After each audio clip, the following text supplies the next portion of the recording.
Welcome to this program this evening. I'm Jenny Stimson, and I get to speak on behalf of the Neighborhoods Committee. But I want to tell you that this group of programs for tonight has really been organized by 4 people. Sue Hawes, Marsha Almquist, Laura Weiss, and Susan Underwood has taken the lead. So they visited Rainier Beach, they talked to different people, and they said, what would be the most interesting thing for us to understand? And then they met with Gregory Davis more than once. He knows them now. And thinking about what was important. So when we heard Michaela Woodward talk last week, we heard how diverse that Rainier Valley area is. And then the question is, well, if you have such a diverse area, how do you get the people there to work together and become neighbors and make good things happen in the neighborhood? So that's what we're going to hear about tonight.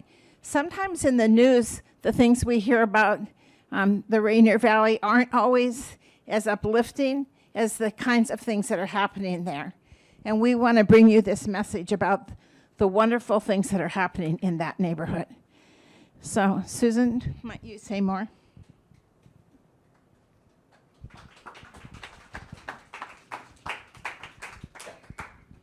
Thank you. It's really a delight to have met with Gregory a couple of times in the course of our project, and also to introduce him to you tonight. He's been described as an organizer in urban planners' clothing. He grew up in West Compton, California, with parents, his mother a teacher, his father a leader in the community, as examples for his own career. Gregory Davis has been on the scene in the Rainier Beach neighborhood since the year 2000, when he became the executive director for the Emerald City Outreach Ministries. That experience became the catalyst for his neighborhood development efforts in Rainier Beach. A graduate of Seattle University in social sciences and economics, he had served as chair of the Central Area Neighborhood Plan Development Committee, which led to a 6-year stint as a planning commissioner for the city of Seattle. He has been recognized for his leadership of the Rainier Beach Coalition, which was created in 2015 from a merger with other community organizations. The RBAC, as it's known, was formed with the purpose of implementing, actually making it happen, the 2012 neighborhood plan that Gregory helped develop, and subsequent updates of that plan to achieve neighborhood improvements that are responsive to the needs and the desires of the residents. In 2022, the Rainier Beach Action Coalition was the recipient of a Seattle Foundation Award for organizations led by Black, Indigenous, and people of color, individuals that have intimate knowledge of their own neighborhoods and the obstacles their communities face. Gregory Davis describes RBAC as, we have a plan, we are organized, we have a focus to enhance the well-being of our residents in our neighborhoods. Tonight we'll hear more about the Rainier Beach neighborhood, its achievements, and its goals. So I welcome you, Gregory. Thank you. Thank you for that applause. That is so kind. First time many of you meeting, you could easily have just said, boo. But it is fascinating to hear your bio, right? And you say, well, that's a pretty cool guy right there. So let me just say how pleased I am to be with you tonight. And I'm so happy that you are here. This is not my first time here. I actually, maybe 3-4 years ago, Phyllis Lampier was one of my confidants and support, and just really admired the work that she did with the Seattle Convention Center. And so just to have an opportunity to get back here was just a joy for me. So the first thing I'm going to say, and Susan kind of hinted at it a bit, I'm not going to kid you. It's very challenging out there. It is very challenging. That said, there are a lot of people doing a lot of great things. I am describing myself these days as embattled. Saw that word and I looked it up and it said like being at war. And part of the reason that's the case is because I'm having to support people in the neighborhood who are impacted by other people's decision to use firearms. I'm, like many, may be impacted by the decisions of the current administration. It's really kind of hitting close to home now, right? So I'm embattled, and I'm trying to support a neighborhood. I'm trying to support young people and families from that neighborhood. And we're going to hear a little about how we're doing that. So that you can see, the title of the presentation is The Power of Community Organizing with the Rainier Beach Action Coalition. I will have to correct Susan just one tad bit. We are known as RBAC, as in our back has your back, right? So one of the things that we're going to talk about are learning and understanding the conditions needed and steps taken to gain policy wins through community organizing as experienced by the Rainier Beach Action Coalition. It's a neighborhood organization. The popular thing today is to kind of indicate the cultural, ethnic background of the leadership. So we can say Black-led nonprofit organization that convenes, connects, and collaboratively solves problems. We will visit some examples of what our organization looked like and how it amplified the voices in the community. Before we do that, a little background on myself. I am, as you heard, from West Compton, okay, straight out of Compton. And I learned that I'm actually a LA hoop legend, Los Angeles hoop legend. This is my high school basketball team, and my senior year, I played on the basketball team. Actually, at our high school, I played all 4 years basketball, but this year, we were ranked #1 in the nation out of all the high schools. Yeah, thank you. And we lost the last game. We went 27-2. And nevertheless, because it was a small parochial school in South Central Los Angeles. There were 55 people in my graduating class. And so it was really uncommon for schools of this size to have this kind of national prominence. So that's why we're kind of determined to be hoop legends, right? Because we started as #1 in the nation that particular year. Left the high school, it's called Robram Day, Word of God, small Jesuit school, and came up to Seattle University. Now the question is, how did I get to Seattle U? Well, what happened is there's a gentleman named Dr. Emil Wilson who went to Robram Day, and he wound up going to Seattle U. And from Seattle U, he wound up going to Oxford. And so ever since then, our little high school's been on Seattle University's recruiting map. Best decision I made. Could have went to San Diego, but came up here. After I graduated, my first job out was Junior Achievement. And that's a nonprofit in the area, and actually it's nationally, that supports young people in starting their own businesses. Moved on to Center for Career Alternatives, where I helped young people and adults with their workplace readiness to get them jobs. Bird Bar Place, it used to be called the Central Area Motivation Program back then, CAMP, but now it is called Bird Bar Place after a well-known educator in the Seattle Public Schools. Bird Bar, she was one of the first African-American principals in the Seattle Public Schools. Left nonprofit and then went to work for KC Family Programs. This is the largest foundation in America that focuses exclusively on child welfare. And I was at that organization for 13 years. They flew me all around the country. I was pretty smitten with myself at the interview. And I said, you know, I want a regional presence. I want a regional footprint. Because I've been working in Seattle for so long. And they said, well, sorry to disappoint you, but you're going to have a national footprint, a national presence. And so it was ultimately that kind of had me separate from there, because I was traveling to the East Coast, getting back home, walking in the airport at 11:30 at night, haven't got my baggage yet. I'm like, I can only take this for so many times. But ultimately, I was in Virginia one day supporting the child welfare executives there. And Hurricane Harvey hit Houston. And I was thinking to myself, I wonder what would happen if something like that happened in Rainier Beach. I said, I need to stop working here. I need to commit myself to working in Rainier Beach. And that's how I got with the Rainier Beach Action Coalition. Actually, I started it with a couple of other people, Tamsin Spangler from Atlantic Street Center, Elaine Elizabeth Hayes from New Covenant Christian Church. We started it in 2003.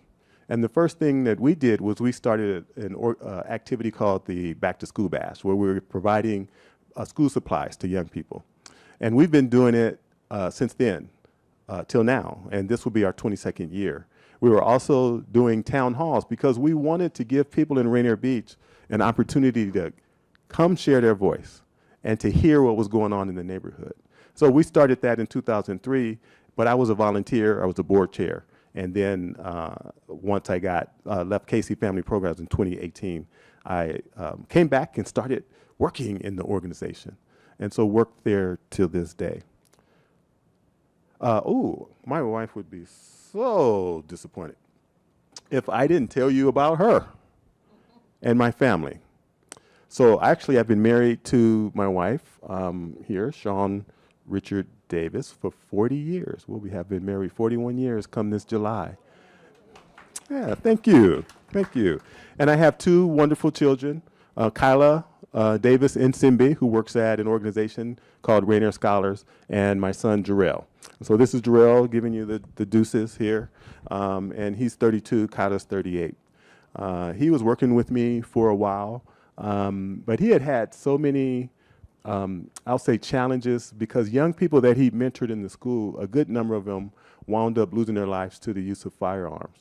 So he decided just in January, he told me that I want to drop everything and I want to go spend some time with my grandmother, going to live with my mom. She turns 90 this year, and he felt that he needed to spend time with her, that he needed to get connected, as he says, dropped everything before she makes her transition. And so he wound up leaving in February, been there a couple of months, came back, and then just left this morning to go back. So he's supporting my sister, who is providing care for her, and a brother that I have who is 1 year older than me, and he has Down syndrome. So my son just decided to, give his life to supporting them. And then you see a couple of people here. This is the grinning gentleman is my daughter's husband, Ken, and on the far end is Jarrell's girlfriend, Dar. So that's the fam. I always like to start out with this reference to equity and providing a visual so that we can understand what the difference between equity and equality is. We are in a season of equity, and equity needing to be supported and provided. So you can see I provided 3 different images there. The one that's on the up here on your left, this is an image of equity. Everybody, regardless of their size, has the same size box. Okay, and then the image of equity is those who need more support get that support. And so you can see in this case, the shorter person has a taller box so that they are able to have access as the others who may be have different amenities than they do. So here's a bicycle. rider, right? So equality is everybody's got the same bike, regardless of their size. And that doesn't work for everyone. And you can see in this case, equity means that folks are getting bikes that are appropriate for them in order for them to excel. And then, of course, baseball season's here, so we thought we'd use an image, kind of using that as a background. And so you can see with the fence the same height and folks given the same size box that equality doesn't work for everybody in this point in time. And whereas equity does support that. So that's just an image, because that's something that we're trying to impress upon folks who live in the neighborhood, the importance of it, impress upon people who support our organization, the importance of it, and in talking to people who like to hear about our organization and what we're doing in the neighborhood, the importance of it. All right, here's a little background on the Rainier Beach neighborhood. This is a document that I'd like to show. It is produced by the Department of Neighborhoods at the City of Seattle, and they have these snapshots of many neighborhoods in the city. And so one of the things that you'll note here is that there's 70% Black, Indigenous, people of color in Rainier Beach. And that's compared to the city average of 37%. And it includes other information there. It's probably not the best image to take a look at, but you can see how that demographic is broken down. This has actually been a change over the last couple of years. Before, I think Asians and Blacks were the largest population, but over time, whites have become the largest population. The other thing that I think we can share, and this document or image provides comparisons between the Rainier Beach neighborhood and the citywide. So this next one talks about the median income in Rainier Beach is $99,000, whereas citywide is $105,000. Percentages of residents speaking a language other than English, it's 35% compared to 22% citywide. And then the high school graduation rate or higher.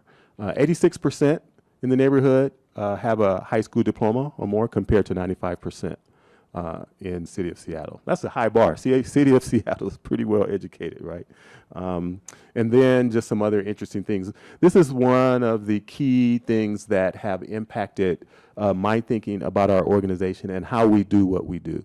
And that is that there's 22.9% of the population in the neighborhood is under the age of 18. So when we talk about a neighborhood about 9,000, 10,000, depending on the barrier, the boundaries that you look at, we're talking about anywhere from 1,700 to 2,000 young people in our neighborhood. So when we decided to start the organization and to steward what we refer to as the Rainier Beach Neighborhood Plan, we said that we have to hire people from the neighborhood to help us implement those strategies. And that includes the young people in our neighborhood. We have a staff of about 40, and 20 of them are between the age of 15 and 24. And it's really important that we do that. One is, I'm not going to be around forever, and we need somebody to build that. But then the other is, young people have this creativity, they have this ingenuity, they have this go-get-itness that we just needed to have as an element in our organization. Now here's kind of trying to start this off at the beginning. As much as we say the challenge is that exists in our neighborhood, this is a graph that talks about the reported offenses in all of Rainier Beach from 2011 to 2022. The blue section is the young people, the incidents that young people contribute. The orange are the incidents that adults contribute.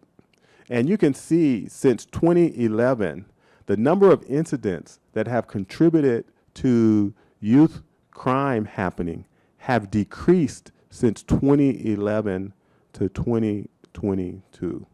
Now that is a data set that most people do not know. But we've been in the neighborhood since 2010 trying to improve the community safety in our neighborhood. Very particular ways we've been trying to do that. Now, these other graphs that you see are graphs of certain geographic locations in Rainier Beach neighborhood. And the one at the top is a combination of all of them.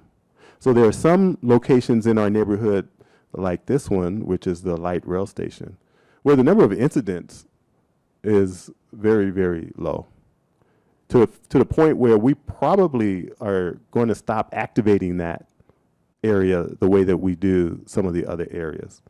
So you can just see in general, down is good. And just wanted to show this all at the top to kind of just reveal some of the work and the results of the work that we've been doing. So one of the things that I mentioned is that we steward the Rainier Beach Neighborhood Plan. It is a document that is representative of the hopes and dreams of the Rainier Beach residents. And we feel very committed to making sure that people remember that the hopes and dreams of the Rainier Beach neighborhood exist. And as you heard Susan say, we have a plan. We are organized. We get most of our money from the city of Seattle. We say that we have to commit the city of Seattle to support us because they invited us to create the plan. And this happened in 2012, and it got adopted by the city council in 2016. And we can't let the city forget that. Whether there's a mayor coming in, a mayor coming out, a city council member coming in, new one coming out, a new department director, we have to maintain the story and the durability of this neighborhood plan, because they, as they transition in and out, they really don't share with each other what they did before or what happened before. And we have to keep this front and center. So here's how we have organized the Rainier Beach Action Coalition in order for it to be, in order for the neighborhood plan to be an easier kind of understanding and for them to be able to digest it more. We had to create a logo that divided the neighborhood plan into kind of like 4 categories. The blue category we call a place for everyone.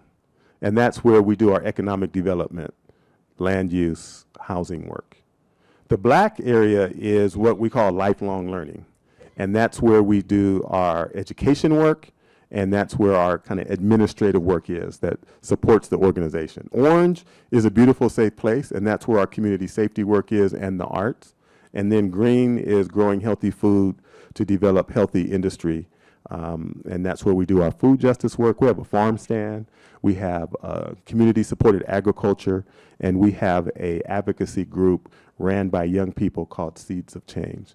What they are striving to do is to support farmers' well-being and farmers' health. They were saying to us, well, who's taking care of the farmers? The farmers are growing food, supporting their families, supporting the community with the food that they grow.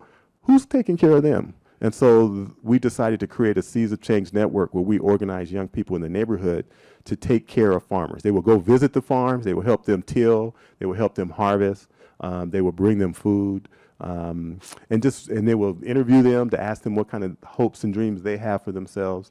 And so that's just kind of how we've decided to organize the organization so that people can kind of grasp the elements of the neighborhood plan a little bit better. Because after all, it was created primarily by the city with our input, and that is the kind of thing that generally doesn't resonate well with folks. This is kind of our organizing model. A lot there. But we use a constellation model to organize our neighborhood. This is where we want to be. Rainier Beach Action Coalition wants to be the secretariat. We want to be the group that communicates between and among the stewardship group, and that communicates with the rest of the organizations in the neighborhood and keeps each other informed. And so you can see how we've kind of divided this constellation. Some people call it an eco map. Some people call it an impact network. We decided to use a constellation because there's a cultural connection to my community and how we want to operate. So we kind of divide it by these particular action areas or branches. So you can see all of the organizations under the lifelong learning relate to education-oriented activity. All the ones under the a place for everyone, beautiful, safe place is community safety and so on. I can talk about this for hours, but I got to keep going. We were one of actually the city was a beneficiary of a national award as a result of participating in this neighborhood plan development with us. And they call it a healthy living framework. So they were able to have an overlay of the planning that we did and talk about how does neighborhood planning impact health. And they wound up getting some recognition from the Urban Land Institute.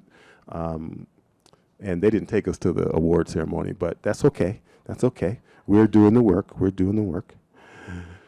We have a theory of change, and it's called a comprehensive community-wide initiative. That means that no one single faceted solution can succeed in revitalizing a community, that you have to have multiple solutions in play at the same time that is going to make the difference.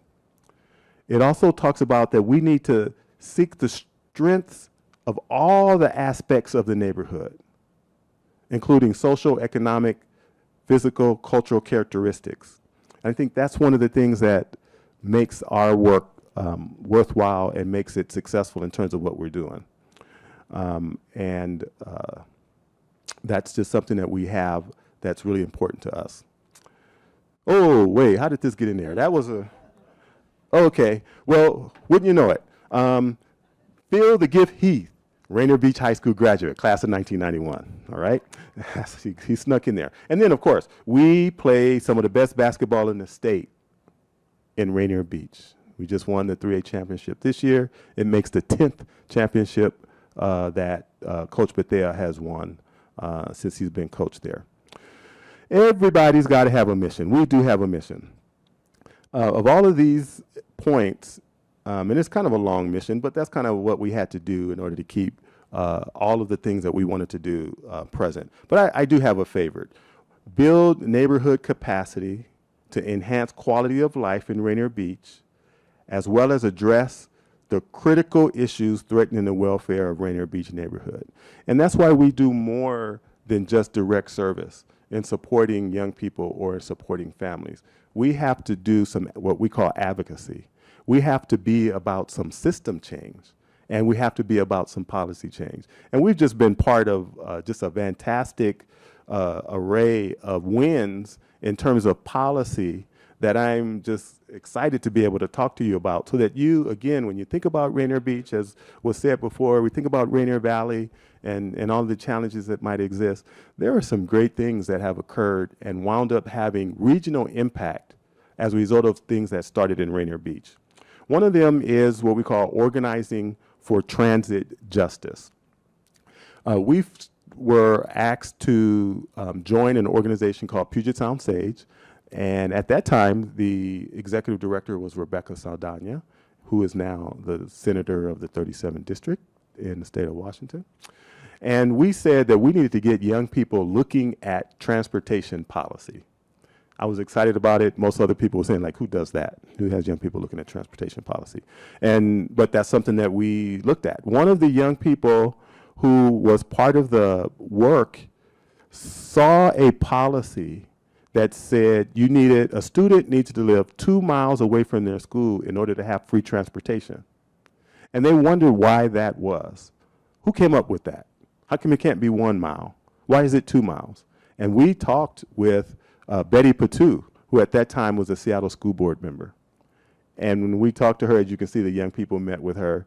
She said, oh, that's not a school district issue, that's a state issue. So we went to the state. What wound up happening was we got other groups involved in organizing with us. This particular group from the Washington Leaders of Change, Washington Building Leaders of Change, they refer to themselves as WABLOC, helped us organize. They took a march from the school district to City Hall. And guess what? It was actually 2 miles. When they got there, there was a city council person who said, you know what, we see the validity of this, we're going to commit $2 million out of our budget to support high school students in the city of Seattle to be able to get free Orca cards so that they can ride transportation for free. This ultimately led to legislation this past year where now every young person under the age of 18 in the state of Washington can ride public transit for free. So this was something that started out of Rainier Beach, just organizing young people, getting them involved, and is an example of what I would refer to as a policy win.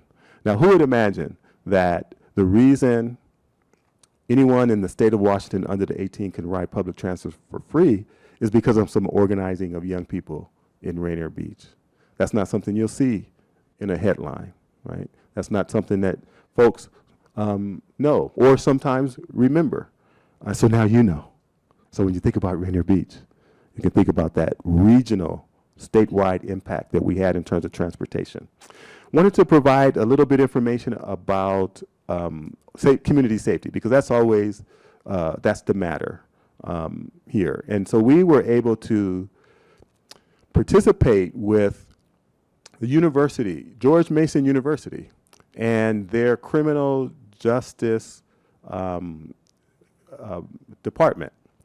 And they actually did a study in Seattle, and we used that study to support the work that we were doing. They were looking at street segments, and they determined that 50% of the crimes happen at 5% of the street segments.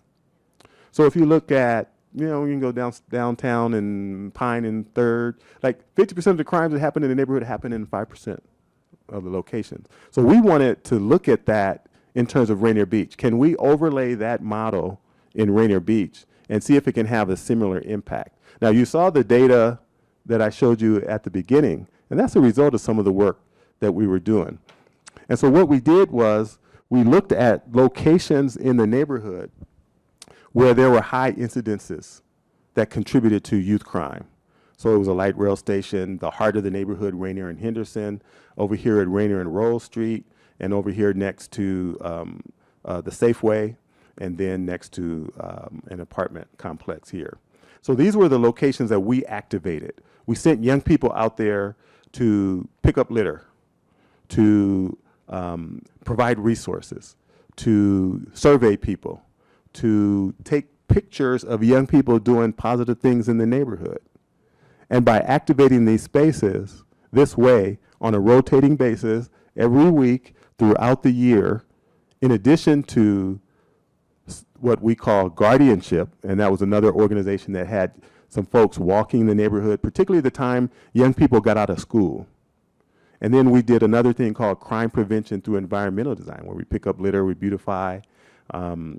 And as a result of that, we got the results that you're seeing here. This is a graph here of the survey that we took just last year. We interviewed over 304 people, and we asked them the question, do they feel safe at these particular locations? And you can see the green and the blue are people saying they strongly agree and they agree. And then the yellow and the red are people who disagree and strongly disagree. And so as sure as we are concerned about like those numbers being what they are, what we're able to do with the data is to find out where we need to double down, where we need to put more work in, where we need to show up more. And you can see in this particular case, this last one where there are more people who disagreed or strongly disagreed was near the Safeway. Okay. So you know we have to engage Safeway. The next one seemed to be Rainier and Seward Park Avenue, and that's just near Beersheba Park. So that's where we are actually activating ourselves in a much greater way. And this right here, this is a graph, again, that talks about opinions over the years. And you know, in this case, up is good, because these are more people providing more positive opinions about the safety in the neighborhood. It's not perfect, but we have a plan. We have a methodology that we know works. what we have to try to do is get more resources to deploy more people. Because what happens based on the resources we get from the city, and we do have a grant from the state, is we're able to activate one of these locations 1 day a week. And we rotate between all of them over the course of time. So that means we might not get back to a particular location for about 4 weeks. And so what we decided to do was to deploy 2 locations in a week. So we would have a team of about 5 or 6 young people at the light rail station, and on the same day we would have them also at another location. So that's the double down that we were talking about. Here are some of the young people who are doing the work, and you can see kind of how we deploy them. These canopies back here, that's what we call, what we use to activate a space. We pull out the canopies, we put out the chairs, we have the young people out there. This is them actually getting ready to activate. They're in a circle, checking in, making sure that everybody knows their role. And then this other image you can see out of these young people that were in the circle, these were the young people who got the role of putting yard signs in the neighborhood. And these yard signs are part of a social norms campaign that we engage in, where we say, be respectful, be responsible, and be safe. Ooh, I know this was a tough one to see, but we wanted to include this in here because this report just came out. Just came out in March of 2025. The auditor's office in the city of Seattle did some studying, and they said 4 recommendations to better understand and address current gun violence patterns in the city of Seattle. And we just wanted you to be able to see what these recommendations were. One of the recommendations is to develop systematic reporting on gun violence to city departments and other government agencies and elected officials. The other recommendation is provide an update to the city council on the CARE program. That's Community Assistant Response and Engagement Department. And then to also convene city department and partners involved in violence prevention. So that's one thing that we're doing. So we are a part of one of the recommendations that the auditor's office created. Another recommendation is improve the city of Seattle's capacity to analyze and address gun violence. Implement problem-solving oriented policy, explore the use of problem analysis, and then require organizations that receive city funding to address gun violence. And so that's one of the organizations, we're one of those organizations. Let's see, and this last one here says, to address gun violence, the city of Seattle should implement a framework for regular systematic coordination among city departments, other government entities, and community organizations. So Rainier Beach Action Coalition is smack dab in the middle of these recommendations that came out of the city of Seattle and the auditor's office. Land use, very exciting to me. Who's exciting to here? Who else? Oh, we got 1. Oh, we got 2. We got 3, 4. Oh, okay, land use. Okay. So this is something that is really interesting, and it is still emerging in terms of impact in the neighborhood. But we've been able to do some system change in regard to this. This is the kind of the property ownership map near the Rainier Beach Light Rail Station. And that's Martin Luther King Jr. Way right here. Our offices are actually right here in the yellow. And one of the things that we look at is who are the property owners in the neighborhood, so that we can begin engaging them in what's in the neighborhood plan so that they can contribute. Now, this is a request I have because I don't know, but it's a shot in the dark. But if you kind of see the pink here, there's a number of parcels that are pink. That's one family who owns those parcels across the street from the Rainier Beach Light Rail Station.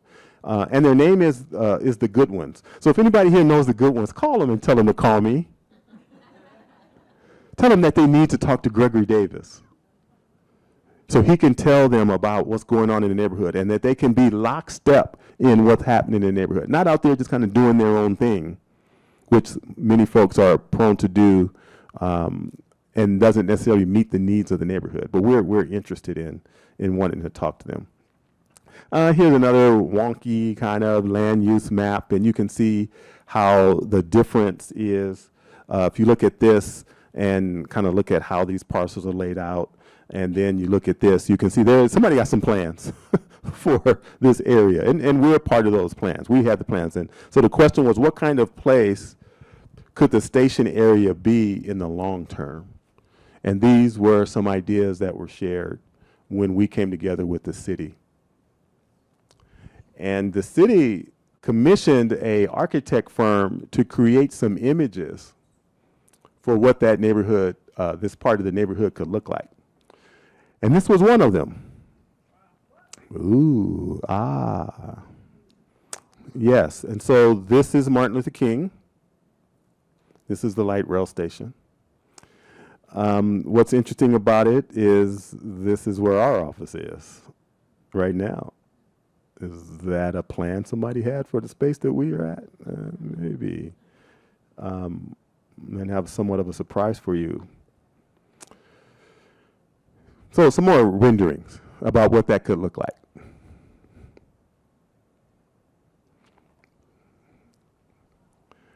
Now, we invited people in the neighborhood. Remember the demographic that we talked about before? 70% people of color. We invited them to look at these images. We wanted to know what they thought. 80% of them came in and said, that does not look like a place that wants me. That does not look like a place that I could afford to live at. So, yes. Ooh, ah. Ooh, ah. But it wound up not meeting the needs or the interest of the residents. What they wanted to see was something like this. This is what we call the Food Innovation Center. This is a facility where we have cold storage so that the farmers who grow can bring their food. It has community plaza so that we can have farm stands there. We can have community gathering. So these first two floors are the Food Innovation Center, and the top floor is housing. But what we're interested in is home ownership. We believe that a young person who graduates from college, gets their first job, earns about $65,000, $70,000 a year. We believe they deserve a home. And so we're trying to create a situation not only where we can have growing healthy food and healthy industry, but an opportunity for home ownership, creating generational wealth for the families in our neighborhood. And so this is a project that Rainier Beach Action Coalition is developing. And that image that you saw back here, little did they know, this is something that we were going to be doing, right? But I think the rest of this might look a little different. It may not look a little different, but one of the things that we did while we were doing this land use work, I'm not sure how many of you heard about the mandatory housing affordability program that the city of Seattle was doing. And they were going throughout the city wanting single family neighborhoods to take on multifamily homes, multifamily housing. And when they came to Rainier Beach, we saw that they were really trying to apply a cookie cutter approach to the whole city. And it makes sense. A cookie cutter makes it easy to do, right, for everyone. But we said our neighborhood's different. We want to be able to have, right now the height limit in this preparation was 85 feet. We said that we wanted 125 feet. But in order to get the extra height, you have to have community benefit on the ground floor, which is a little different than a lot of other developments. If you go to South Lake Union, if you go to Roosevelt, usually what's on the ground floor is retail, franchises, and that kind of thing. But we wanted community benefit. We wanted early childhood development centers. We want workforce development programs. We want a food hub on the ground floor. And so that's how we're proceeding, and that's one of the land use wins that we were able to experience through our organizing. I think I'm almost done. and wanted to share this one, Organizing for Job in the Construction Industry.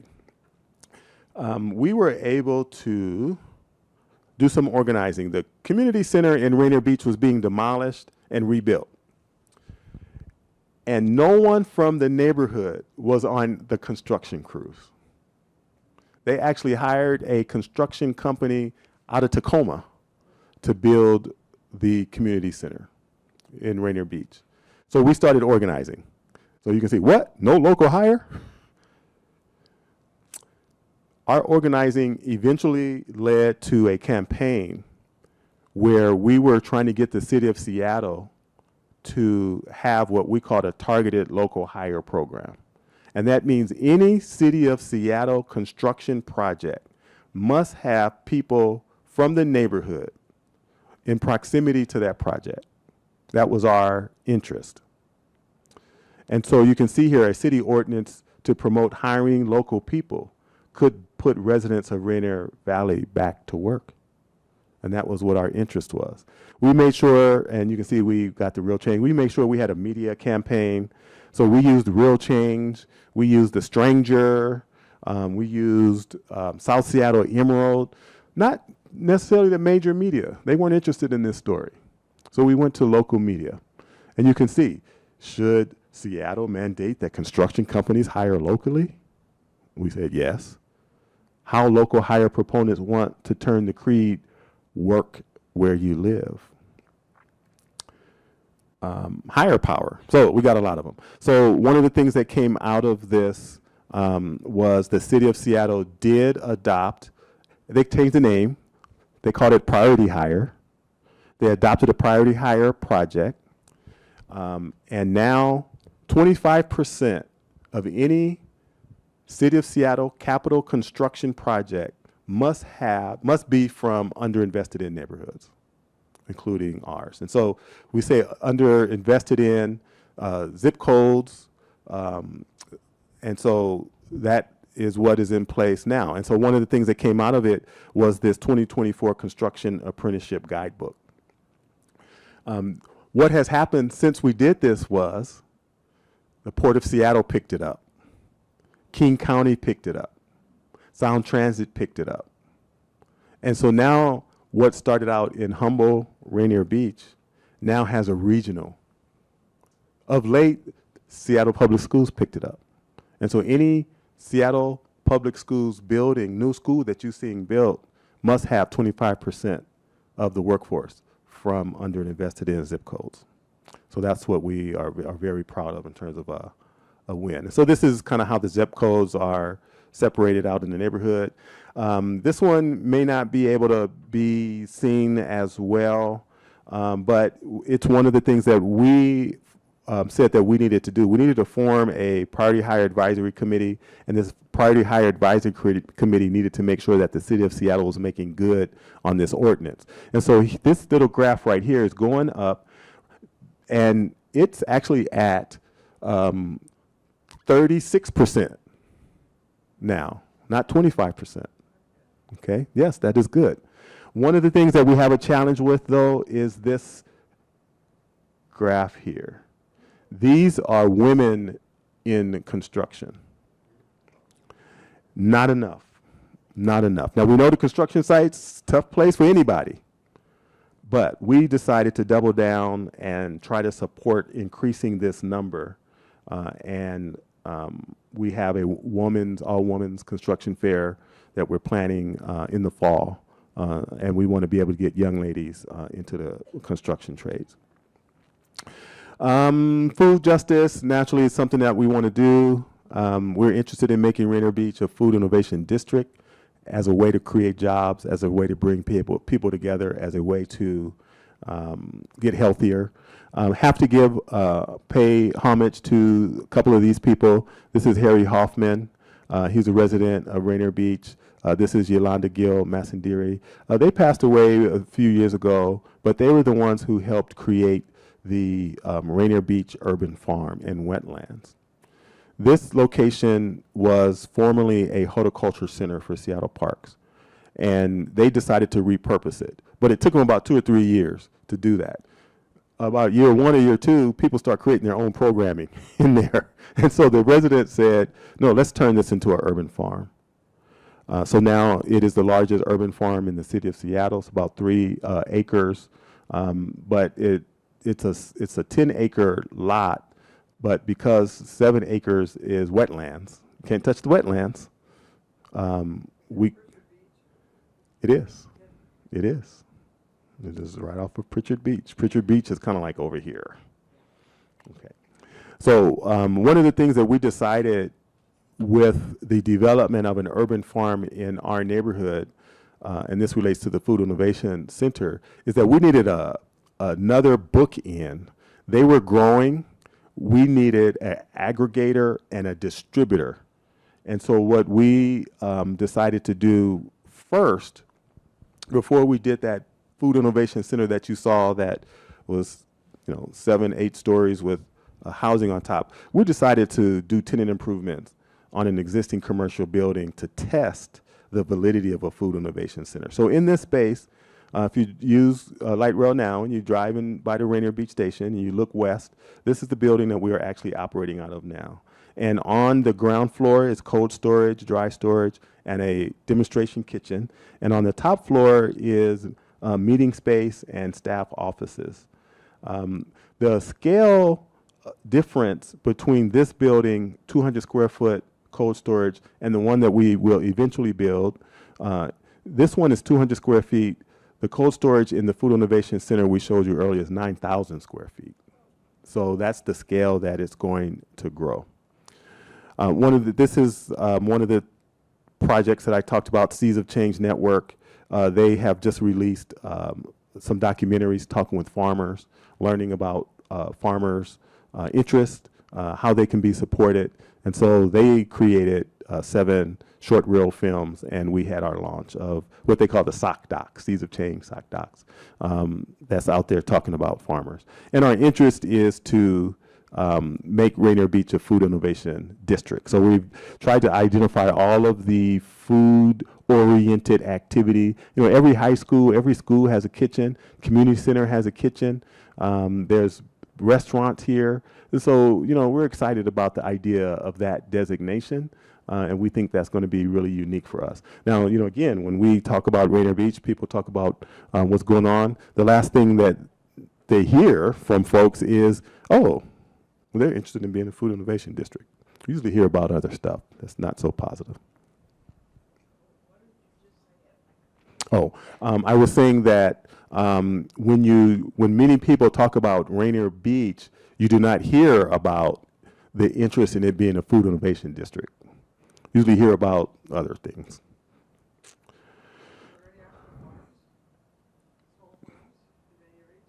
There's an urban farm, and let me get you back there. Doing the wrong button here. This is in Rainier Beach. Yeah, that's one of them. The other thing that we do is we maybe see in this other one, and I'm sorry for taking you back and forth like this. Oh, I'm using the wrong button. Let's see. Kind of what you see here is the other thing that we do is we make sure that we put a lot of raised beds in the neighborhood. Okay, and that's one way that we're trying to complement the farm in the neighborhood. We do support farmers, but most of them are out in South King County. And some are up in, some are in Enumclaw, some in Woodinville, and so we support them. Last year we spent about $300,000 on produce from about 25 farmers. Kind of busted the budget a bit, so we're scaling down a little bit this year, but let's see. Work at all with the Rainier Beach Community Club? Yes, the Rainier Valley Food Bank, yes. Actually, they are building a new building in the neighborhood right next to Bank of America. And so we take, when our produce, when we have extra produce, we take it to Rainier Valley Food Bank. And Gloria Hatcher Mays is one of the people that we are organizing with to create Rainier Beach as a food innovation district. So thank you for mentioning that.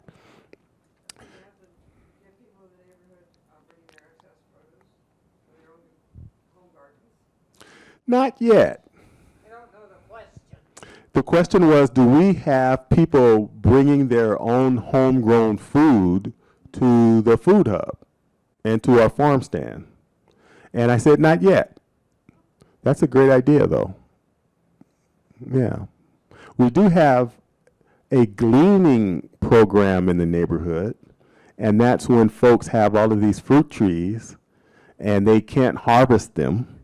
And so what we do is we send folks out to pick those extra fruits off the ground, and we bring those to the farm stand. But haven't yet got the folks from who have their extra produce from their gardens. I'll say I got that idea from the Horizon House.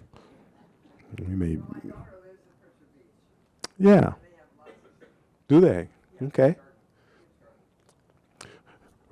Rainier Beach Action Coalition are back. All right. I'm just trying to put it out there for you. So the other thing is art. We say, and I think this is the last set of slides, we say in Rainier Beach, we have more public art installations per capita than any other neighborhood in the city. Someone said to me, you can't say that because it's not verified, but I still say it. And one of the things that we strive to do in Rainier Beach is to hold what we call a nautical theme, because we're Rainier Beach. We're by the beach, we're by the water. So if you look at this gateway, this is actually on a pole, on 4 different poles as you enter to a neighborhood, you see a sailboat right there, right? So that's really intentional, something that we want to do. We want to have that kind of theme going on. You've seen waymaking signs. This is the light rail station, and there's art here. You can see this is somebody somebody thought it was a shrimp, but it's actually called a dragon. Hey, art, you know. People are wondering what this was. What is that? These are actually reused streetlight lamp covers, and somebody created that into art and kind of referred to it as kind of a pair reference. We got banners in the neighborhood. We have Northwest Tap in our neighborhood, one of the leading dance studios in the neighborhood, tap dance. We have Rainier Beach High School, Paul Robeson Theater. We have Mapes Creek. Believe it or not, there's a creek under this walkway. It's in a pipe, and it does go into Beersheba Park where it is daylit. But we love the art that's in our neighborhood. This is in the central part of the neighborhood. This is South Shore K through 8. And, you know, this is a labyrinth here. And this is where we actually do our back to school bash every year. We have these companion art pieces. And then we even make sure that our bus shelters are valued as art pieces. So on behalf of Rainier Beach, I'd like to thank you for your interest in what we're doing there. I hope this has been able to inspire you and to expand your thinking about what's happening in the neighborhood. This is actually a piece of art that's in front of our library. It's called Going Forward. Going Forward. And so we're excited about the things that are happening in Rainier Beach. And we want you to be too. We want you to be too. And again, just so pleased that you have this type of a program here at Horizon House that we can share kind of what's going on in our neighborhood and give it a kind of a whole new kind of narrative, So that's the end of the presentation, and I was given an opportunity to have questions answered. Yeah, thank you. Thank you very much. Thank you very much. Appreciate the applause. So I know the hour is late, but and then she's getting up, so it looks like we might be closing. No, this Nope. is questions. Okay, all right. That's what that means. Okay, yes, go ahead. All right.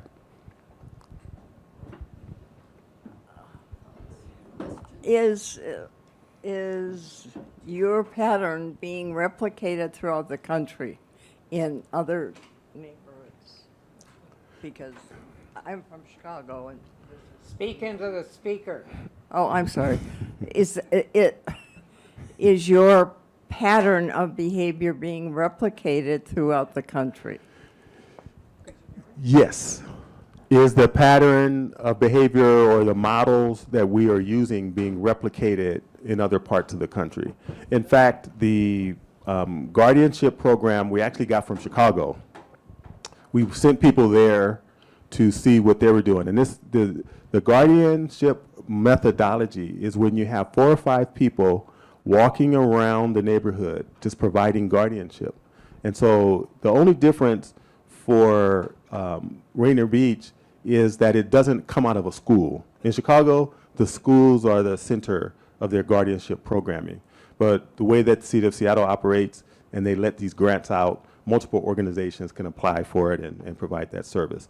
But one of the things that does happen is we got requests from other neighborhoods in Seattle. So Mount Baker is interested in the community safety methodologies that we use. Northgate is interested in the methodologies that we use. West Seattle, and more recently in the Chinatown International District, that's called Little Saigon, they just launched a community safety model that is replicating the work that we do here. In terms of food justice, yeah, that's kind of happening in a lot of places around the country. Kind of happen, you know, that's just one of the things. Food is so important just across the country. So yeah, more locally, yeah, there's been that kind of impact. Thank you for that question.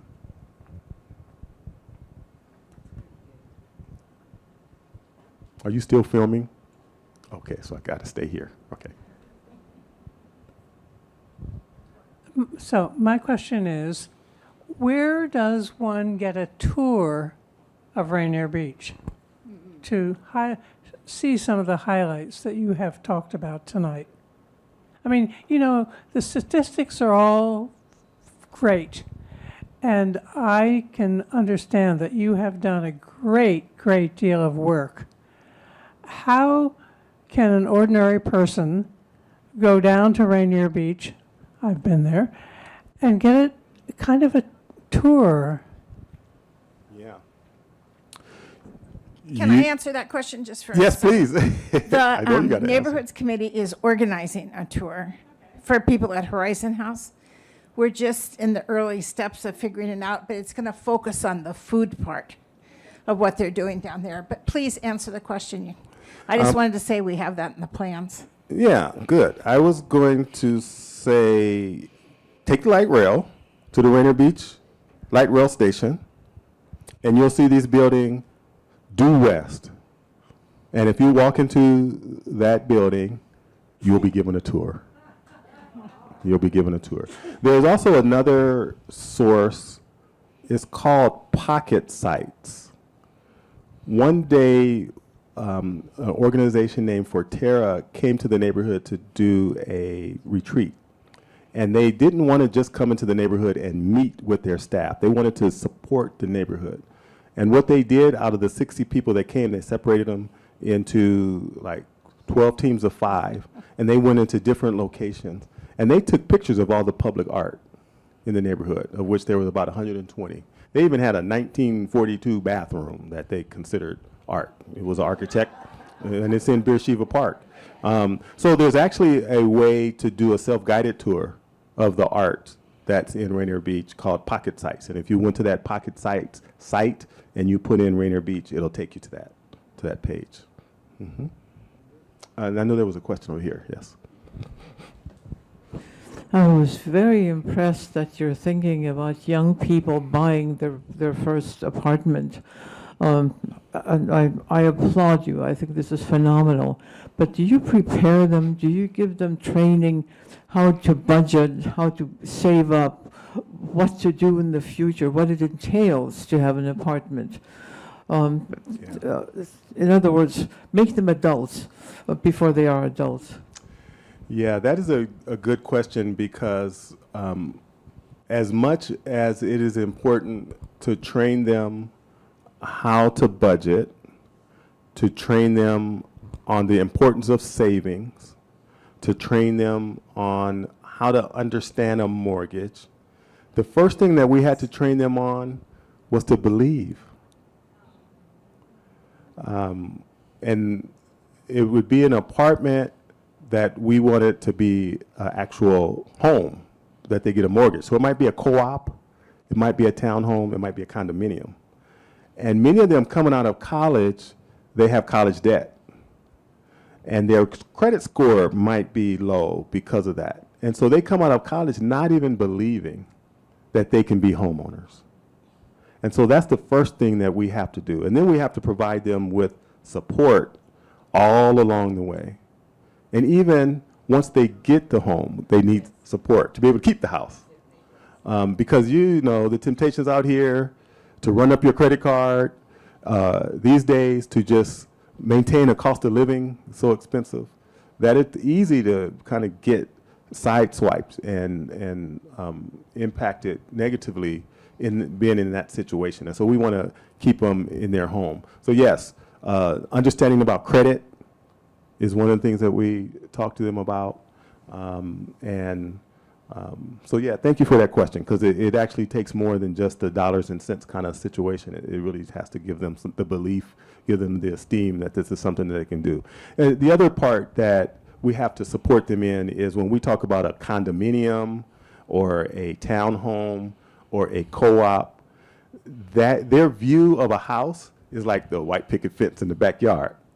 And we're like, that's not, if you want that, you're going to have to live in Bonnie Lake. And I don't think they want to live in Bonnie Lake. They want to live where they grew up. And so we, again, have to try to change their perception of what a home is, and then tell them that could be a starter home, though. You can have this, you can start building equity, you can start creating wealth, generational wealth, and then you can move up after that. So those are the couple of things that we have to get to first.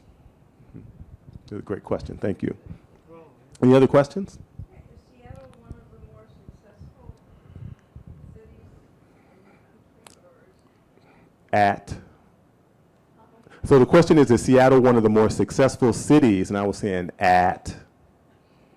or central areas?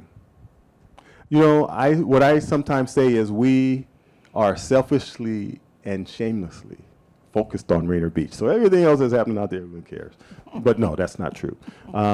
You know, I don't know. I do know that there are many, many, many, many reports out there that from other cities that are having success. And I think you might be talking about the community safety element, or you're talking about the food justice element, or you're talking about the land use element, or you're talking about the transportation element. Yeah. All of that, huh? Yeah. I would dare say that there are probably few neighborhoods with the measure of success in the areas that I've talked about in other parts of the country.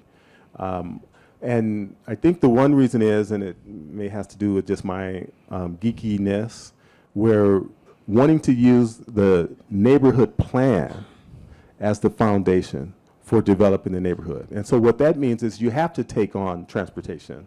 You have to deal with education. You have to take on housing. You have to take on economic development. You have to be involved in community safety. You have to be involved in land use. You have to be involved in the plethora of those. There are 37 neighborhoods during the Norm Rice administration all created a neighborhood plan. And you heard that I was serving on the Planning Commission, so around that time, the Planning Commission read all 37 plans. But only 3 plans were given the opportunity to get 3 neighborhoods were given the plan to get their neighborhood updated, their neighborhood plan updated. It was Bitter Lake, Othello, and Rainier Beach. And I know Othello is kind of, sort of using their neighborhood plan. I know Bitter Lake is kind of, sort of doing a neighborhood plan. But I would admit that they probably don't have someone who was impacted by Norm Rice when he was in the administration and called all neighborhoods to create their neighborhood plans, that is still at the post taking up the neighborhood plan. And you're looking at them. You're looking at them. So, yeah, thank you. What's interesting is his legacy is the education levy, because since he started and got the education levy going, millions and millions and millions of dollars that you all have supported through levies have gone into our schools. But to me, his legacy is urban planning because of that effort around neighborhood planning. And so I always remind him of that. In fact, Constance Rice, who is his wife, just had a award, and I saw it in Facebook or something. I said, "This is a good chance for me to say hello to you, but I want you to tell Norman that he influenced me when it comes to the urban planning." And so I'll see if she does it. Actually, it was on LinkedIn where I saw that. Yes. Any other questions? And, you know, let me say this. We not only, and this might be a difference in kind of how our neighborhood operates, we not only take questions, we take answers too. So, you got any answers? Love to hear them. If you still have a moment more, I'd like to tell you that my home was at 5519 South Dawson, where we built a pickleball court and strawberries, etc. It was a wonderful neighborhood, which we specifically sought out as integrated because our adopted son is black. And the school system was superb. The neighborhood was wonderful. And now my daughter has her doctorate in marine science and does salmon genetics. And the adopted son is the black one, and he is the partner in charge of the Jones Day Law Office in San Francisco. And I just think it's wonderful to have chosen a neighborhood because it was integrated and because Whitworth School was fabulous. Al Cohen was a great principal, et cetera, et cetera, et cetera. Thank you for your presentation. You're welcome. You're welcome. And I can see that location, yeah, just right off of Seward Park. Third Place Books is over there right now. Yeah, yeah, good for you. Well, thank you so much for coming and sharing what you know. And My I think we'll pleasure. be telling our neighbors they want to watch this video because I think it's such a hopeful story that you have to share. And it's exactly what we wanted to hear about the Rainier Beach neighborhood. So thank you. Well, I'm thrilled that I was able to meet your expectations. I know they were real lofty because the Horizon House don't play. Y'all are serious folks here. So thank you very much for the invitation, and I'm glad that you were able to appreciate it. All right.